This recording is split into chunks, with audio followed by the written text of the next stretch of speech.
Speaking of other issues, we've had some arrests today of people who are activists with Palestine Action. Do you believe they should be proscribed as a terrorist organisation?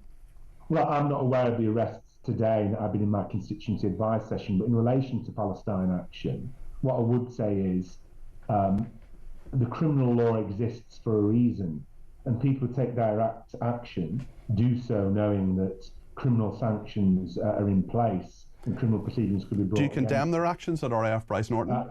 I think that, just to finish answering your question, the criminal law exists for that purpose. I think that proscribing a group, in effect saying they're a terrorist group, is a whole different kettle of fish. And so, there's a long tradition in our country of people using non-violent direct action to oppose war, like the women at the Green. Do you think Palestine Action is a non-violent group? I mean, they broke into RAF Brize Norton and caused a lot of apparent criminal damage. You don't seem to be condemning them. Well, this goes to the very point I'm trying to make, though. You just referred to them carrying out criminal damage. And I think it was notable that in the Home Secretary's statement about her intention to prescribe this organisation, Palestine Action, a word that kept appearing again and again was criminal act, criminal act. Well, criminal acts can be prosecuted under the criminal law. So even those opposed to such tactics should see, in my opinion, that prescribing Palestine Action, treating them as terrorists, is a dangerous step. And I'll tell you why. Because what you could end up with is constituents of mine and others who aren't members of Palestine Action or any group could end up facing potential legal action. Although Palestine Action itself, Richard, has said that in a meeting accessed by the Telegraph newspaper that resistance lives on the streets in cities and towns and in prison, and says that they're spreading intifada in prison. You haven't condemned Palestine Action, and I'm going to give you another opportunity to condemn the criminal acts that they did. Can you just condemn them? Well, criminal acts can be dealt with by the criminal courts. And do you condemn them? What worries me? Do you condemn what happened at RAF Brize Norton? Well, there's a tradition, isn't in this country, a country that prides itself on civil liberties, of these issues being dealt with through the criminal courts, and sometimes juries acquit people. They acquitted the Green and Common women in relation to. Okay, let me ask you in a different way. Do you think it was wrong for Palestine Action to break into RAF Brize Norton and use, as they put on their own social media channels, they filmed it, they did it, they've been straight out there saying this happened. In fact, we may not even have known about it had they not told us. Were they right or wrong to do that? Well, that can be put before the criminal court. What do you think? The question you're asking me... The question I'm asking is it right or wrong? Well, they take direct action, which I don't take, in relation to trying to stop the genocide. Can you just say yes or no? Can you just say the words right or wrong? What do you think? Well, I'm sure you're enjoying this part of the show, but not really. I just want an answer. I'm trying to answer a fundamental question. The question you first asked me, you haven't given me a chance to answer it, and that is, do I think they should be prescribed?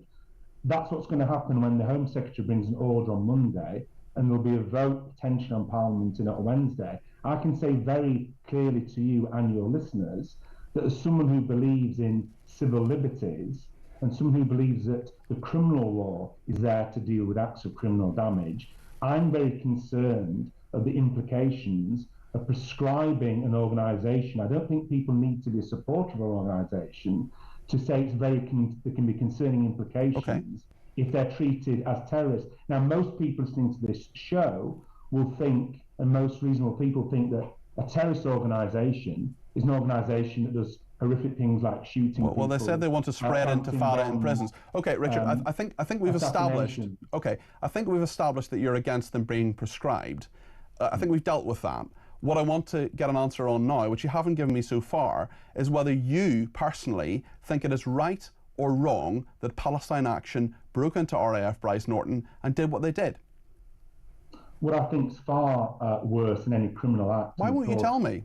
Because you're not even letting me finish the sentence. And so what I'm saying is that I presume that there are, and you may be able to advise me otherwise if you follow the case closely, that there are criminal proceedings. No, there aren't. No, they're not. No charges have been brought. You're absolutely free to say within the law whether you think it's right or wrong. You're not going to prejudice any criminal actions, any charges. It may well be that criminal cases are brought. That's right, but you're not going to prejudice it by saying whether you think it's right or wrong. That is not what happens. I know the law.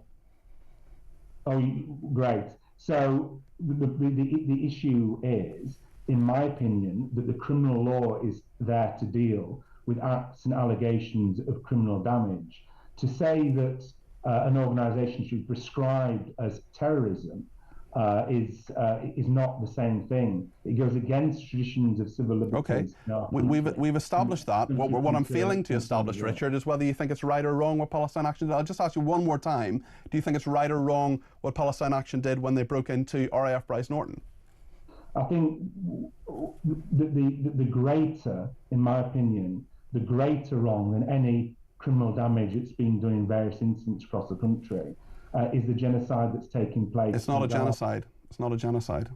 Well, you said you know the law. Maybe maybe you don't understand the Prevention of Genocide Convention. It's not a genocide. And I'm also interested as to why so many people are marching on a pro-Palestinian march. They don't seem to care about the actual genocide that's happening, for example, in Sudan. That's a second issue. But all human rights abuses matter.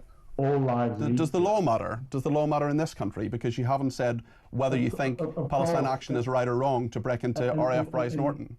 And the courts determine the law in the same way. No one's disputing that. I'm just asking you whether you think it's right or wrong. I can't really ask. We're not getting anywhere here.